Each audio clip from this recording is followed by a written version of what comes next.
और चाय पर चर्चा में सबसे पहले बात आज राजस्थान के फतेहपुर शेखावटी की, जहां के बिंदल कुलदेवी मंदिर में खास उत्सव चल रहा है। कुलदेवी मेले में देश के अलग अलग प्रांतों की संस्कृति के रंग देखने को मिल रहे हैं। तो 4 दिन का ये मेला 15 सितंबर तक चलेगा। इस दौरान मां के दरबार को फूलों से सजाया गया है। विशेष पूजा अर्चना की जा रही है। मां को 56 प्रकार के भोग लगाए जा रहे हैं। शोभा यात्रा निकाली जा रही है।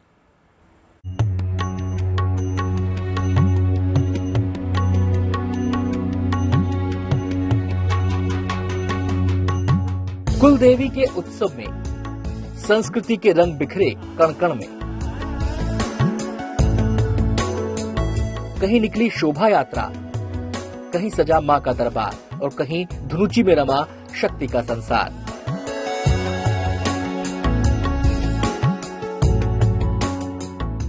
भव्य और आस्था से लबरेज ये तस्वीरें फतेहपुर शेखावटी की हैं, जहां हर साल भादो अमावस्या को बिंदल कुलदेवी मंदिर में उत्सव मनाया जाता है।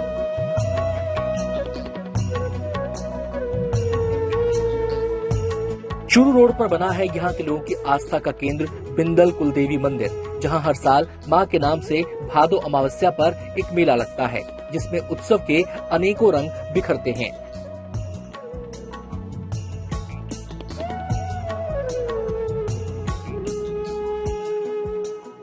मेले की महत्ता और भव्यता को देखने और उसे नजदीक से समझने के लिए देश के कोने कोने से ही नहीं बल्कि विदेशों से भी आस्थावान यहाँ आते हैं और मां का आशीर्वाद लेते हैं। ये मेला हमारी कुलदेवी का है और हमारी कुलदेवी है वो देवी दुर्गा देवी का रूप है और जिसे हम धोले सती दादी कहते हैं। इनका हमारा मंदिर फतेहपुर शेखावटी में है और ये भादो अमावस्या पे ये पूरे साल का एनुअल फंक्शन होता है, जिसके अंदर के सारे भक्तजन पूरे देश विदेश से यहाँ इकट्ठा होते हैं और सभी उत्सव मनाते हैं 5 दिन का। 11 सितंबर से 15 सितंबर तक आयोजित भादो अमावस्या उत्सव मेले की रौनक देखते ही बन रही है। मां के दरबार को फूलों से सजाया जा रहा है। खासकर इस बार बिंदल कुलदेवी मंदिर में कोलकाता के कारीगरों को मां का दरबार सजाने का सौभाग्य मिला, जहां मां की आराधना बंगाल के पारंपरिक नृत्य धुनुची के साथ हुई।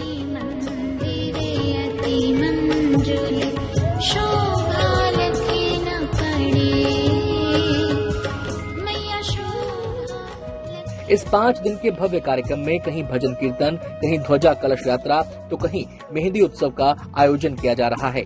मेले का आकर्षण केवल यहाँ आयोजित कई तरह के खास कार्यक्रम ही नहीं बल्कि दूर दूर से आए ये लोग भी हैं, जो एकजुट होकर मां बिंदल देवी की आराधना में कोई कसर नहीं छोड़ रहे।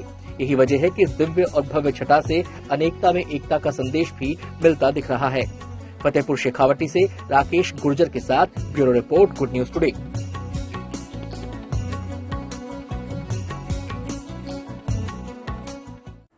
तो देखिए, आस्था और उत्सव से जुड़ी हुई एक और भव्य तस्वीर आपको दिखा देते हैं। 18 तारीख को मध्य प्रदेश के ओंकारेश्वर में शंकराचार्य की भव्य प्रतिमा का अनावरण होने वाला है, लेकिन यहाँ उत्सव का रंग अभी से चढ़ना शुरू हो गया है। तीर्थ नगरी ओंकारेश्वर में साधु संत अभी से जुटने शुरू हो गए हैं।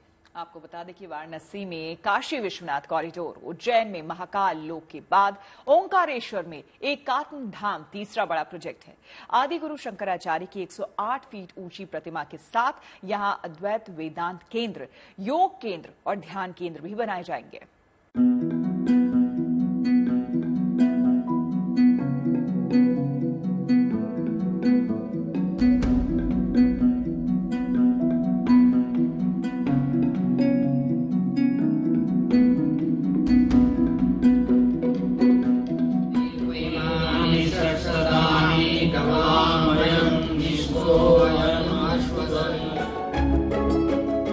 भव्य, दिव्य और अलौकिक, बेहद आकर्षक और मनमोहक। मध्य प्रदेश के ओंकारेश्वर में एकात्म धाम की परिकल्पना अब साकार रूप ले चुकी है। भगवान शिव के 12 ज्योतिर्लिंगों में से एक ओंकारेश्वर में अब धर्म और आध्यात्म के इस नए केंद्र का निर्माण हुआ है। ओंकारेश्वर धाम के मनधाता पर्वत पर अब आदि गुरु शंकराचार्य की विशाल प्रतिमा का अनावरण होने वाला है। कई धातुओं से बनी आदि गुरु शंकराचार्य की ये प्रतिमा 108 फुट ऊंची है। इसमें शंकराचार्य के 12 वर्ष के बालक के स्वरूप को उकेरा गया है। प्रतिमा का निर्माण 54 फीट ऊंचे आधार पर किया गया है। एकात्म धाम परिसर 28 एकड़ में बना है। इसके निर्माण पर करीब 2000 करोड़ रुपए की लागत आई है। प्रतिमा के अनावरण के लिए ओंकारेश्वर धाम में तैयारियां अंतिम चरण में हैं। कार्यक्रम में 5000 से अधिक साधु संतों और अन्य लोगों के आने की उम्मीद है। मूर्ति के अनावरण का प्रोग्राम 18 सितंबर को मांधाता पर्वत पर आयोजित किया जाएगा। इसमें अपने देश के तमाम कोनों से साधु संतों आएंगे और 15 तारीख से एक पूजा का 3 दिवसीय अनुष्ठान चलेगा, जो 15 से चलकर 18 तारीख को खत्म होगा। माना जाता है कि केरल में जन्मे शंकराचार्य बचपन में संन्यास लेने के बाद ओंकारेश्वर पहुंचे थे। यहीं उन्हें उनके गुरु मिले थे। शंकराचार्य ने ओंकारेश्वर में 4 वर्ष रहकर विद्या प्राप्त की थी और 12 वर्ष की उम्र में वे अद्वैत वेदांत दर्शन को लोगों तक पहुंचाने के लिए यहाँ से निकल पड़े थे। लिहाजा शंकराचार्य के जीवन में ओंकारेश्वर के महत्व को देखते हुए यहाँ पहले चरण में उनकी एकात्मता की प्रतिमा का अनावरण किया जाएगा। परियोजना के अगले चरण में यहाँ महाकाल लोक की तर्ज पर अद्वैत लोक का निर्माण किया जाएगा। उसमें म्यूजियम है, मेडिटेशन सेंटर है, नौका विहार है और 500 सीटिंग कैपेसिटी का एक थिएटर रहेगा। इसके अलावा उसमें अन्नपूर्णा और शिल्प ग्राम करके भी चीजें बनेंगी। कुल मिलाकर ओंकारेश्वर धाम को शंकराचार्य के अद्वैत वेदांत दर्शन के वैश्विक केंद्र के रूप में विकसित किया जा रहा है। यहाँ से आदि शंकराचार्य के ज्ञान और संदेशों का प्रचार प्रसार किया जाएगा। ओंकारेश्वर से जय नागदा के साथ bureau report, good news today. और अब अयोध्या से आई एक बेहद शुभ तस्वीर हम आपको दिखाते हैं। रामलला का मंदिर अब आकार ले रहा है। अगले महीने तक मंदिर के प्रथम तल का निर्माण पूरा हो जाएगा। गुड न्यूज ये है कि अब मंदिर दूर से ही दिखाई देने लगा है। जी हाँ, देखिए, श्री राम जन्मभूमि तीर्थ क्षेत्र ट्रस्ट के महासचिव जंपत राय ने सोशल मीडिया पर एक वीडियो शेयर किया है। इस वक्त राम मंदिर का स्वरूप कैसा है, इसकी एक झलक देख लीजिए।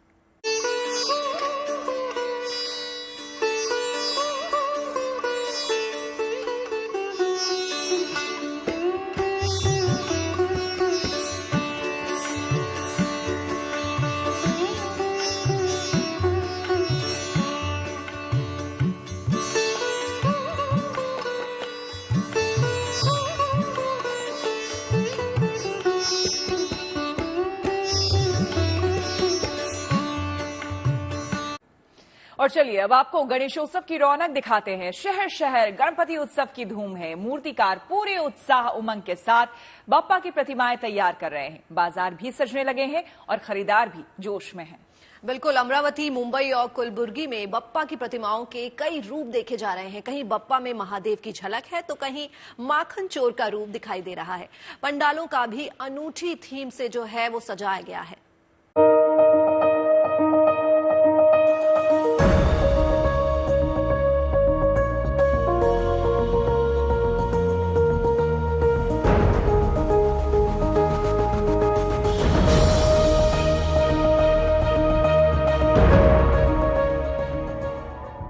कुछ ही दिन में विघ्नहर्ता का आगमन होने वाला है।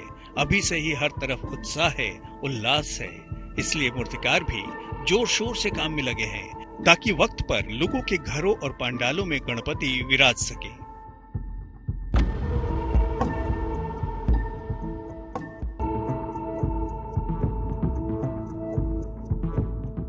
जैसे जैसे बप्पा के आगमन की तिथि नजदीक आ रही है, लोगों का उत्साह बढ़ता ही जा रहा है। मुंबई में भी गणेश मंडल पंडाल में उनकी मूर्ति तैयार है।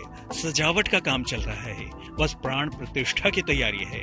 वैसे तो इस बार बीएमसी के पहल पर सभी पंडालों में इको फ्रेंडली मूर्ति की कवायद की गई है, लेकिन एला फिंस्टन के राजा कुछ खास हैं। खास इसलिए कि बापा की ये मूर्ति कागज की लुगदी यानी कागज को गलाकर बनाई गई है और इसकी ऊंचाई करीब 18 फीट है, जिसे संभालना अपने आप में भी बड़ी कवायद है। इस बार जो आप मूर्ति देख रहे हैं वो पूरी तरीके से इको फ्रेंडली मूर्ति बनाई गई है। ये जो मूर्ति आप नीचे से ऊपर देख रहे हैं ये सारे कार्डबोर्ड और पेपर से बनाई गई है, जिससे पर्यावरण को हानि ना पहुंचे। हर साल हम देखते हैं कि विसर्जन के दरमियान जो बड़ी बड़ी पीओके मूर्तियां होती हैं वो समुद्र में जा नहीं पाती हैं, जाती हैं तो पिघल नहीं पाती हैं। उसमें कई बार होता है कि भगवान का अनादर भी हो जाता है। कुछ हिस्से टूट के मूर्तियों के वो समुद्र पे आ जाते हैं और ऐसे ही के ऐसे ही पड़े रहते हैं। वहीं इस मंडल ने पिछले 2 साल से ये कोशिश की है कि पेपर और कार्डबोर्ड से मूर्तियों को बनाया जाए, जिससे पर्यावरण को भी अधिक नुकसान ना पहुंचे और लोगों की श्रद्धा को भी ठेस ना पहुंचे।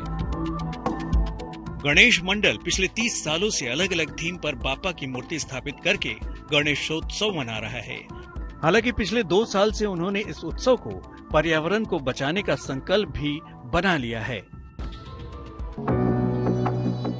गणपति की एक से बढ़कर एक मूर्तियां लोगों को आकर्षित कर रही हैं। कहीं शिवलिंग के साथ गणपति दिखाई दे रहे हैं तो अलग अलग रूप में यहां गणपति नजर भी आ रहे हैं। इंतजार बस 19 सितंबर का है, जब लोगों के घरों में बाप्पा पधारेंगे।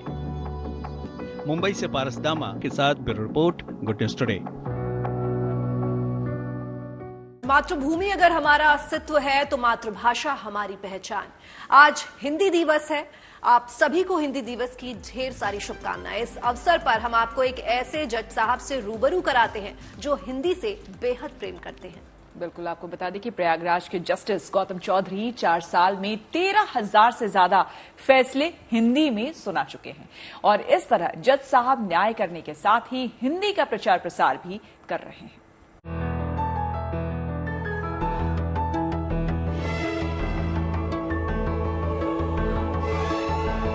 हिंदी हमारी आन बान शान है। हिंदी देश का मान है, सम्मान है। हिंदी हमारी पहचान है और आज हमारी इस पहचान के उत्सव का दिन है। और इस मौके पर पीएम मोदी ने भी देशवासियों को शुभकामना संदेश दिया है। उन्होंने कहा, मेरे सभी परिवारजनों को हिंदी दिवस की हार्दिक शुभकामनाएं। मेरी कामना है कि हिंदी भाषा राष्ट्रीय एकता और सद्भावना की डोर को निरंतर मजबूत करती रहेगी। गृह मंत्री अमित शाह ने भी हिंदुस्तानियों को हिंदी दिवस की शुभकामनाएं दी।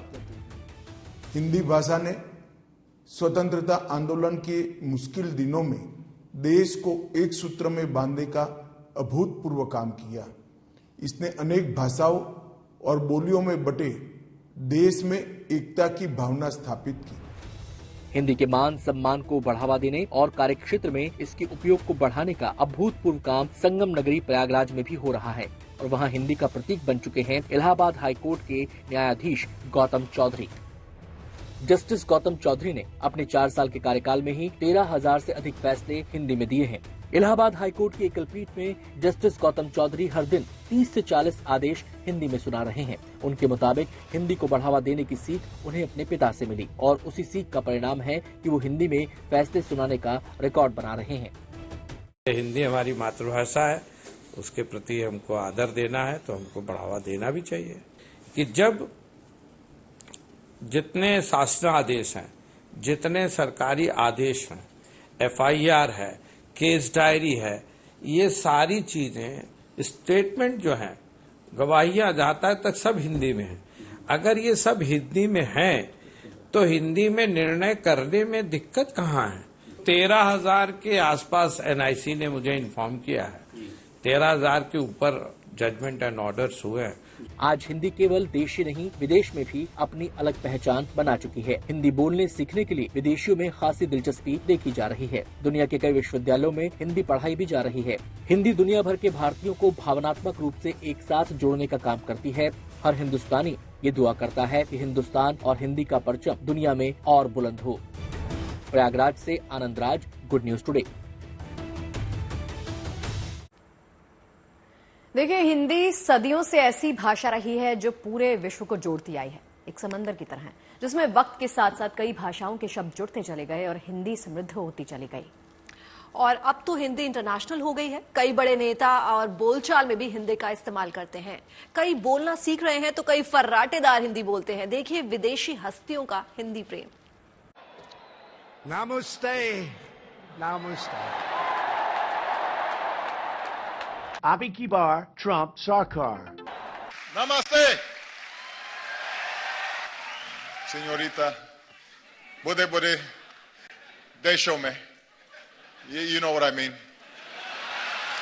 जय हिंद, थैंक यू, जय हिंद। और 2 साल दिल्ली में नहीं रहता हूँ तो हिंदी मुश्किल आती है मेरे लिए, लेकिन थोड़ा थोड़ा समझता हूँ। जानती हैं आप इसके बारे में? हमारे चैनल का नाम है GNT गुड न्यूज टुडे। जी, और आपसे गुड न्यूज सुनना चाहती हूँ। हम भी आपसे गुड न्यूज सुनना चाहते हैं और हम ये भी जानना चाहते हैं कि इतनी अच्छी हिंदी आप कैसे बोल लेती हैं? मेहनत करके।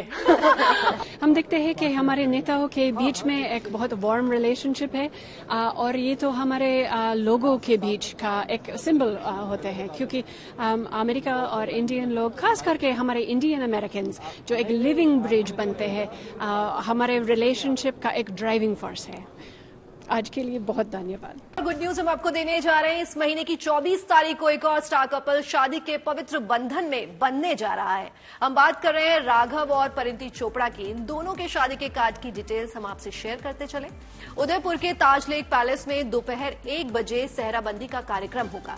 दोपहर 2 बजे बारात प्रस्थान होगी। 3:30 का वक्त जयमाला का है। 4 बजे फेरे होंगे। शाम 6:30 बजे विदाई होगी।